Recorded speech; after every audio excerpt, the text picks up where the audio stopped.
Today's video is me telling you guys to not buy my favorite type of flooring, vinyl plank flooring.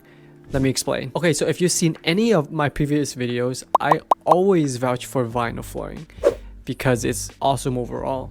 Waterproof, super durable. I can be super lazy with it. All those great characteristics, like it looks like wood, it's affordable. It's just awesome.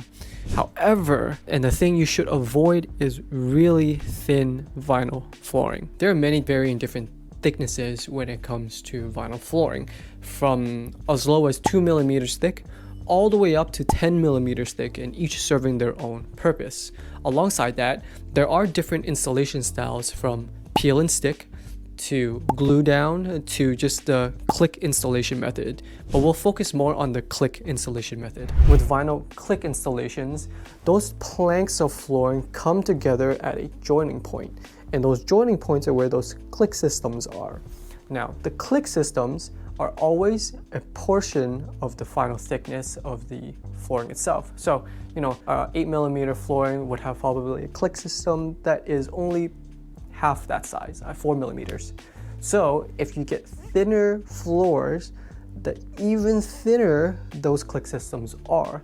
And with thinner material, you will generally have a weaker material. Okay, Albert, so why is it so bad to have thin vinyl flooring? Well, with any type of flooring, a good subfloor is always perfectly level and it's always free of debris. But sometimes it's just very, very difficult to make sure it's perfect, such as if your home is very old and the plywood subfloor has shifted over time, or if your basement is also old and the concrete is not perfectly level as well. What you can do in those situations is to re-level that floor, but that comes at a very high cost, and usually that is out of everybody's budget. As long as those dips and changes aren't drastic over a short distance, then they're considered passable. Let's go back to that thin click system. If your floors aren't perfect and dip slightly here and there, that's okay. But imagine your very thin click system right over those dips, and then you start stepping on it. You start stepping on it and you feel that bounce over time. And if your click systems are thin and weak, then those are gonna break over time. And when they break, you're just gonna have a broken floor and then potentially propagate the damages throughout the rest of the floors. And so thin click system is never a good idea unless your floor is perfectly level. That's very hard to do. But that shouldn't scare you from getting click flooring in general. I suggest that if you want a peace of mind, then always go for thicker.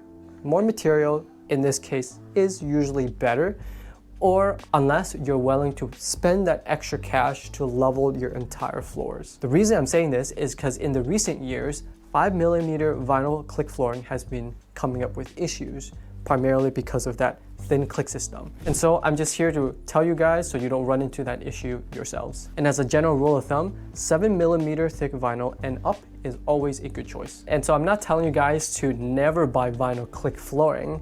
Just be wary of the relationship of the leveled floors to the thickness of the floors itself. The more uneven your floors, the thicker the floor you should go, and vice versa. So vinyl flooring is still an amazing option. It's still my top choice, but consider the thickness and never go with a too thin of a floor.